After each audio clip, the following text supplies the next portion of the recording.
This is The Hiding Place by Corrie Ten Boom, and this is Miss Martha reading it. Make sure that you subscribe and click the bell icon so that you can be notified every time that I upload a new chapter reading. We're going to skip the foreword and the preface and move right on into Chapter 1, The 100th Birthday Party. I jumped out of bed that morning with one question in my mind: sun or fog? Usually it was fog in January in Holland, dank, chill, and gray, but occasionally, on a rare and magic day, a white winter sun broke through. I leaned as far as I could from the single window in my bedroom. It was always hard to find the sky from the beigey, blank brick walls looked back at me, the backs of other ancient buildings in this crowded center of old Harlem. But up there, where my neck craned to see, above the crazy roofs and crooked chimneys, was a square of pale pearl sky. It was going to be a sunny day for the party.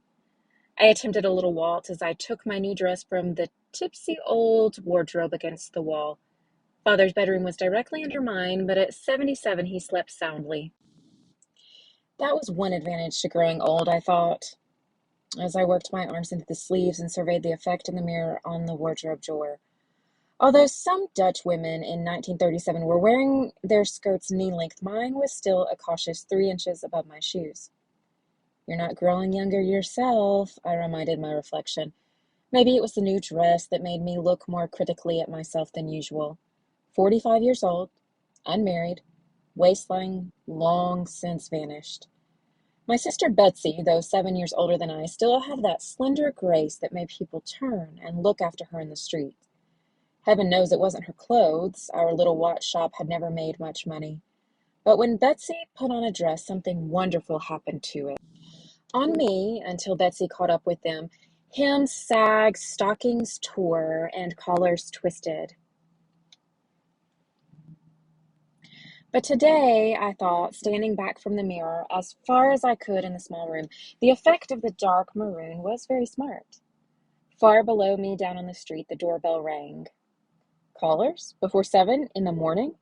I opened my bedroom door and plunged down the steps, the steep, twisting stairway. These stairs were an afterthought in this curious old house. Actually, it was 2 houses. The one in the front was a typical tiny old Harlem structure, 3 stories high, 2 rooms deep, and only 1 room wide. At some unknown point in its long history, its rear wall had been knocked through to join it with the even thinner, steeper house in the back of it, which had only 3 rooms, one on top of the other, and this narrow corkscrew staircase squeezed between the 2. Quick as I was, Betsy was at the door ahead of me. An enormous spray of flowers filled the doorway. As Betsy took them, a small delivery boy appeared. "Nice day for the party, miss," he said, trying to peer past the flowers as though coffee and cake might already be set out. He would be coming to the party later, as indeed it seemed would all of Harlem. Betsy and I searched the bouquet for the card. "Pickwick!" we shouted together. Pickwick was an enormously wealthy customer who not only bought the very finest watches, but often came upstairs to the family part of the house above the shop. His real name was Herman Sluring. Pickwick was the name Betsy and I used between ourselves because he looked so incredibly like the illustrator's drawing in our copy of Dickens. Herman Sluring was without doubt the ugliest man in Harlem. Short, immensely fat, head bald as a Holland cheese, he was so wall-eyed that you were never quite sure whether he was looking at you or someone else, and as kind and generous as he was fearsome to look at. The flowers had come to the side door, the door the family used, opening onto a tiny alleyway, and Betsy and I carried them from the little hall into the shop. First was the workroom, where watches and clocks were repaired. There was the high bench over which Father had bent for so many years, doing the delicate, painstaking work that was known as the finest in Holland. And there in the center of the room was my bench, and next to mine Hans the apprentice's, and against the wall old Christophel's. Beyond the workroom was the customers' part of the shop with its glass case full of watches. All the wall clocks were striking 7 as Betsy and I carried the flowers in and looked for the most artistic spot to put them. Ever since childhood, I had loved to stop into this room where 100 ticking voices welcomed me. It was still dark inside because the shutters had not been drawn back from the windows on the street. I unlocked the street door and stepped out into the Bartelhosstraat. The other shops up and down the narrow street were shuttered and silent. The opticians next door, the dress shop, the bakers, wildflowers in across the street. I folded back our shutters and stood for a minute, admiring the window display that Betsy and I had at last agreed upon. This window was always a great source of debate between us, I wanting to display as much of our stock as could be squeezed onto the shelf, and Betsy maintaining that 2 or 3 beautiful watches, with perhaps a piece of silk or satin swirled beneath, was more elegant and more inviting. But this time the window satisfied us both. It held a collection of clocks and pocket watches, all at least 100 years old, borrowed for the occasion from friends and antique dealers all over the city. For today was the shop's 100th birthday. It was on this day, in January 1837, that Father's father had placed in this window a sign, Ten Boom, Watches. For the last 10 minutes, with a heavenly disregard for the precisions of passing time, the church bells of Harlem had been pealing out 7 o'clock, and now, half a block away in the town square, the great bell of St. Bavo's solemnly donged 7 times. I lingered in the street to count them, although it was cold in the January dawn. Of course, everyone in Harlem had radios now, but I could remember when the life of the city had run on St. Bavo time, and only trainmen and others who needed to know the exact hour had come here to read the astronomical clock. Father would take the train to Amsterdam each week to bring back the time from the Naval Observatory, and it was a source of pride to him that the astronomical clock was never more than 2 seconds off in the 7 days. There it stood now, as I stepped back into the shop, still tall and gleaming on its concrete block, but shorn now of eminence. The doorbell on the alley was ringing again, more flowers. So it went for an hour, large bouquets and small ones, elaborate set pieces and homegrown plants in clay pots. For although the party was for the shop, the affection of the city was for Father. Harlem's grand old man, they called him, and they were setting about to prove it. When the shop and the workroom would not hold another bouquet, Betsy and I started carrying them upstairs to the 2 rooms above the shop. Though it was 20 years since her death, these were still Tante Jean's rooms. Tante Jean's was Mother's older sister, and her presence lingered in the massive dark furniture she had left behind her. Betsy set down a pot of greenhouse-grown tulips and stepped back with a little cry of pleasure. "Corrie, just look how much brighter!" Poor Betsy. The beige was so closed in by the houses that around that the window plants she started each spring never grew tall enough to bloom. At 7:45 Hans, the apprentice, arrived, and at 8 o'clock Toos, our saleslady bookkeeper. Toos was a sour-faced, scowling individual whose ill temper had made it impossible for her to keep a job until, 10 years ago, she had come to work for Father. Father's gentle courtesy had disarmed and mellowed her, and, although she would have died sooner than admit it, she loved him as fiercely as she disliked the rest of the world. We left Hans and Toos to answer the doorbell and went upstairs to get breakfast. Only 3 places at the table, I thought as I set out the plates. The dining room was in the house at the rear, 5 steps higher than the shop, but lower than Tante Jan's room. To me, this room with its single window looking into the alley was the heart of the home. This table with a blanket thrown over it had made me a tent or a pirate's cove when I was small. I'd done my homework there as a schoolchild. Here Mama read aloud from Dickens on winter evenings while the coal whistled in the brick hearth and cast a red glow over the tile, proclaiming, "Jesus is victor." We used only a corner of the table now, Father, Betsy, and I, but to me the rest of the family was always there. There was Mama's chair, and the 3 aunts, placed over there, not only Tante Jan's, but Mama's other 2 sisters had also lived with us. Next to me had sat my other sister, Noli, and Villiam, the only boy in the family, there beside Father. Noli and Villiam had had homes of their own many years now, and Mama and the aunts were dead, but still I seemed to see them here. Of course, their chairs hadn't stayed empty long. Father could never bear a house without children, and whenever he heard of a child in need of a home, a new face would appear at the table. Somehow, out of his watch shop that never made money, he fed and dressed and cared for 11 more children after his own 4 were grown. But now these too had grown up and married or gone off to work, and so I laid 3 plates on the table.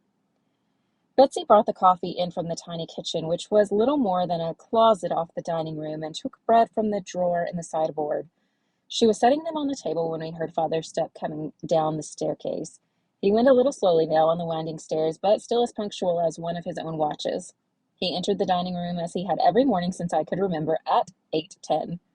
"Father," I said, kissing him and savoring the aroma of cigars that always clung to his long beard, "a sunny day for the party." Father's hair and beard were now as white as the best tablecloth Betsy had laid for the special day, but his blue eyes behind the thick round spectacles were as mild and merry as ever, and he gazed from one of us to the other with frank delight. "Corrie, dear, my dear Betsy, how gay and lovely you both look." He bowed his head as he sat down and said the blessing over bread, and then went on eagerly. "Your mother, how she would have loved these new styles, and seeing you both looking so pretty."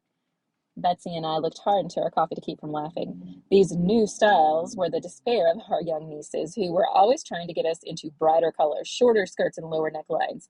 But, conservative though we were, it was true that Mamma had never had anything even as bright as my deep maroon dress or Betsy's dark blue one. In Mamma's day, married women, and unmarried ones of certain age, wore black from the chin to the ground. I had never seen Mamma and the aunts in any other color. "How Mamma would have loved everything about today," Betsy said. "Remember how she loved occasions." Mamma could have coffee on the stove and a cake in the ovens as fast as most people could say best wishes. And since she knew almost everyone in Harlem, especially the poor, sick, and neglected, there was almost no day in the year that was not for somebody, as she would say with eyes shining, a very special occasion. And so we sat over our coffee, as one should on anniversaries, and looked back to the time when Mamma was alive and beyond. Back to the time when Father was a small boy growing up in this same house. "I was born right in this room," he said, as though he had not told us 100 times. Only, of course, it wasn't a dining room then, but a bedroom. And the bed was in a kind of cupboard set into the wall with no windows and no light or air of any kind. I was the first baby who lived. I don't know how many there were before me, but they all died. Mother had tuberculosis, you see, and they didn't know about contaminated air or keeping babies away from sick people. It was a day for memories, a day for calling up the past. How could we have guessed, as we sat there, two middle-aged spinsters and an old man, that in place of memories were about to be given adventures such as we had never dreamed of. Adventure and anguish, horror and heaven were just around the corner, and we did not know. Oh, Father, Betsy, if I had known, would I have gone ahead? Could I have done the things I did? But how could I know? How could I imagine this white-haired man called Opa, grandfather, by all the children of Harlem? How could I imagine this man thrown by strangers into a grave without a name? And Betsy, with her high lace collar and gift for making beauty all around her, how could I picture this dearest person on earth to me standing naked before a room full of men? In that room on that day, such thoughts were not even thinkable. Father stood up and took a big brass-hinged Bible from its shelf as Tus and Hans rapped on the door and came in. Scripture reading at 8:30 each morning for all who were in the house was another of the fixed points around which life in the beige revolved. Father opened the big volume, and Betsy and I held our breaths. Surely, today of all days, when there was so much to do, it would not be a whole chapter. But he was turning to the Gospel of Luke, where we'd left off yesterday. Such long chapters in Luke, too. With his finger at the place, Father looked up. "Where is Christoffels?" he said. Christoffels was the third and only other employee in the shop, a bent, wizened little man who looked older than Father, though actually he was 10 years younger. I remember the day 6 or 7 years earlier when he had first come into the shop, so ragged and woebegone that I had assumed that he was one of the beggars who had the beige marked as a sure meal. I was about to send him up to the kitchen where Betsy kept a pot of soup simmering when he announced with great dignity that he was considering permanent employ and was offering his services first to us. It turned out that Christoffels belonged to an almost vanished trade, the itinerant clock-mender who trudged on foot through the land, regulating and repairing the tall pendulum clocks that were the pride of every Dutch farmhouse. But if I was surprised at the grand manner of this shabby little man, I was even more astonished when Father hired him at the spot. "They're the finest clockmen anywhere," he later told me. "These wandering clocksmiths, there's not a repair job they haven't handled with just the tools in their sack." And so it had proved through the years, as people from all over Harlem brought their clocks to him. What he did with his wages we never knew, for he remained as tattered and threadbare as ever. Father hinted as much as he dared, for next to his shabbiness, Christophel's most notable quality was his pride, and then gave it up. And now, for the first time ever, Christoffels was late. Father polished his glasses with his napkin and started to read, his deep voice lingering lovingly over the words. He reached the bottom of the page when we heard Christoffels' shuffling steps on the stairs. The door opened and all of us gasped. Christoffels was resplendent in a new black suit, new checkered vest, a snowy white shirt, flowered tie, and stiff starched collar. I tore my eyes from the spectacle as swiftly as I could, for Christoffel's expression forbade us to notice anything out of the ordinary. Christoffels, my dear associate, father murmured in his formal, old-fashioned way. What joy to see you on this auspicious day. And hastily he resumed his Bible reading. Before he reached the end of the chapter, the doorbells were ringing, both the shop bell on the street and the family bell in the alley. Betsy ran to make more coffee and put her tartles, excuse me, I'm not quite sure how to pronounce that, in the oven while Toots and I hurried to the door. It seemed that everyone in Harlem wanted to first to shake Father's hand.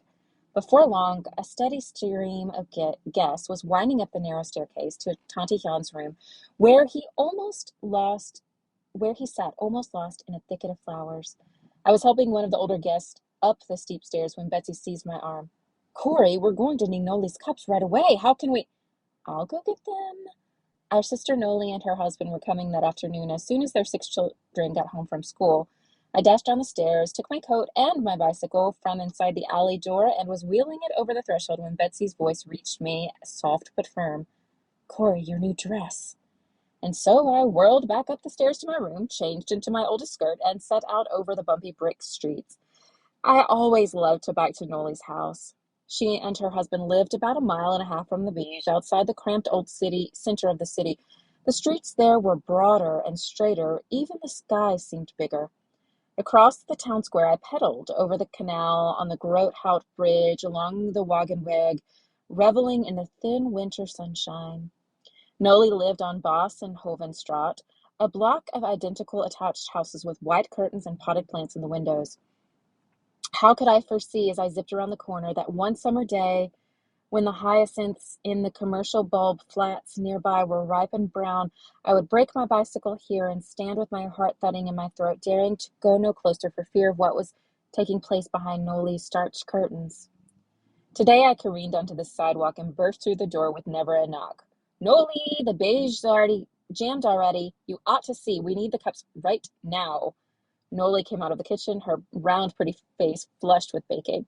They're all packed by the door. Oh, I wish I could go back with you, but I've got bunches of cookies still to bake, and I promised Flip and the children I'd wait for them. You're all coming, aren't you? Yes, Corrie, Peter will be there. Noli was loading the cups into the bicycle bags.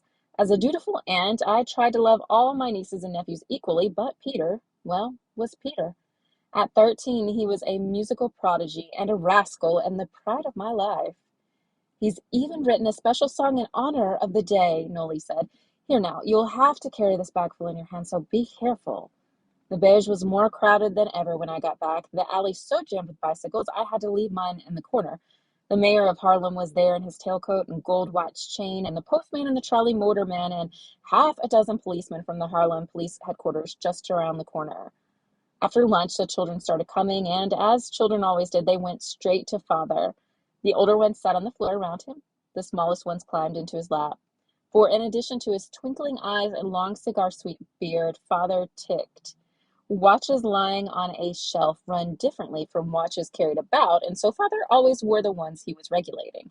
His suit jackets had 4 huge inside pockets, each fitted with hooks for a dozen watches, so that wherever he went, the hum of hundreds of little wheels went gaily with him. Now, with a child on each knee and 10 more crowded close, he drew from another pocket his heavy cross-shaped winding key, each of the 4 ends shaped for a different size clock. With a flicker of his finger, he made it spin, gleaming, glinting. Betsy stopped in the doorway with a tray of cakes. He doesn't know there's anyone else in the room, she said. I was carrying a stack of soiled plates down the stairs when a little shriek below told me that Pickwick had arrived. We used to forget, we who loved him, what a shock the first sight of him could be to a stranger. I hurried down to the door, introduced him hastily to the wife of an Amsterdam wholesaler, and got him upstairs. He sank his ponderous bulk into a chair beside Father, fixed one eye on me, the other one on the ceiling, and said, 5 lumps, please. Poor Pickwick. He loved children as much as Father did, but while children took to Father on sight, Pickwick had to win them. He had one trick, though, that never failed. I brought him his cup of coffee thick with sugar and watched him look around in mock consternation. "But, my dear Cornelia," he cried, "there's no table to set it on." He glanced out of one wide-set eye to make sure the children were watching. "Well, it's a lucky thing I brought my own." And with that, he set cup and saucer on his own protruding paunch. I had never known a child who could resist it. Soon a respectful circle had gathered round him. A little later, Noli and her family arrived. "Tanti Corrie," Peter greeted me innocently. "You don't look 100 years old." And before I could swat him, he was sitting at Tanti Hyun's upright piano, filling that old house with melody. People called out requests, popular songs, selections from Bach chorales, hymns, and soon the whole room was joining in the choruses. How many of us were there that happy afternoon who were soon to meet under very different circumstances? Peter, the policeman, dear ugly Pickwick, all of us were there except my brother Villiam and his family. I wondered why they should be so late. Villiam and his wife and children lived in the town of Hilversum, 30 miles away. Still, they should be here by now. Suddenly, the music stopped, and Peter, from his perch on the piano bench, hissed across the room, "Opa, here's the competition." I glanced out the window. Turning into the alley were Mr. and Mrs. Kahn, owners of the other watch shop on the street. By Harlem standard, they were newcomers, having opened their store only in 1910 and been on the Bartelhorststraat a mere 27 years. But since they sold a good many more watches than we did, I considered Peter's comment factual enough. Father, however, was distressed. "Not competitors, Peter," he said reprovingly, "colleagues." And lifting children quickly off his knee, he got up and hurried to the head of the stairs to greet the Kahns. Father treated Mr. Kahn's frequent visits to the shop below as social calls from a cherished friend. "Can't you see what he's doing?" I would rage after Mr. Kahn had gone. "He's finding out how much we're charging so he can undersell us." Mr. Kahn's display window always featured in bold figures prices exactly 5 guilders below our own. And Father's face would light up with a kind of pleased surprise, as it always did, on those rare occasions when he thought about the business side of watchmaking. "But, Corey, people will save money when they buy from him." And then he would always add, "I wonder how he does it." Father was as innocent of business know-how as his father had been before. He would work for days on a difficult repair problem and then forget to send a bill. The more rare and expensive a watch, the less he was able to think of it in terms of money. "A man should pay for the privilege of working on such a watch," he would say. As for merchandising methods, for the first 80 years of the shop's history, the shutters on the streets had been closed each evening promptly at 6 o'clock. It was not until I myself had come into the business 20 years ago that I had noticed the throngs of strollers crowding the narrow sidewalks each evening and had seen how the other stores kept their windows lighted and open. When I pointed this out to Father, he was as delighted as though I had made a profound discovery. "And if people see the watches, it might make them want to buy one. Corey, my dear, how very clever you are." Mr. Kahn was making his way toward me now, full of cake and compliments. Guilty for the jealous thoughts I harbored, I took advantage of the crowd and made my escape downstairs. The workroom and shop were even more crowded with well-wishers than the upstairs rooms. Hans was passing cakes in the back room, as was Toos in the front, wearing the nearest thing to a smile that her perpetually down-drawn lips would permit. As for Christoffels, he had simply and astonishingly expanded. It was impossible to recognize that stooped and shabby little man in the glorious figure at the door, greeting newcomers with a formal welcome, followed by a relentless tour of the shop. Quite obviously, it was the greatest day of his life. All through the short winter afternoon, they kept coming. The people who counted themselves Father's friends. Young and old, poor and rich, scholarly gentlemen, and illiterate servant girls. Only to Father did it seem that they were all alike. That was Father's secret. Not that he overlooked the differences in people, that he didn't know who they were there. And still Wilhelm was not here. I said goodbye to some guests at the door and stood for a moment gazing up and down the Bartelhorststraat. Although it was only 4 o'clock in the afternoon, the lights in the shops were coming on against the January dusk. I still had a great deal of little sister worship for this big brother, 5 years older than I, an ordained minister, and the only Ten Boom who had ever been to college. Villiam saw things, I felt. He knew what was going on in the world. Oftentimes, indeed, I wished that Villiam did not see quite so well, for much that he saw one was frightening. A full 10 years ago, way back in 1927, Villiam had written in his doctoral thesis, done in Germany, that a terrible evil was taking root in that land.